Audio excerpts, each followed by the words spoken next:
আমাকে ঘর থেকে এত দূরে এনে, সেই মক্কা থেকে কত দূরে, আমাকে ঘর থেকে এত দূরে নিয়ে এসে আল্লাহ তুমি তোমার শত্রুদের হাতে আমাকে ন্যস্ত করলা। ইয়াতে হাজ্জামুনি, যারা চতুর্দিক থেকে আমাকে পাথর মারতেছে। কি আবেগ দোয়ার মধ্যে, কি ভাষা, কি লাফজ।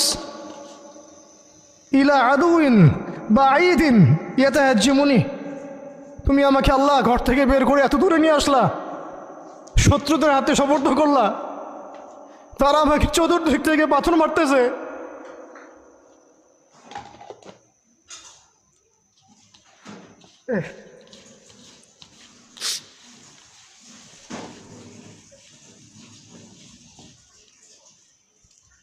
আম্মি লা করিবিন মাল্লাকতাহু আমরি, পরে নবীজি বলছেন আম্মি লা করিব, নাকি আমাকে কাছের মানুষদের হাতে নিয়ে আসছো আল্লাহ।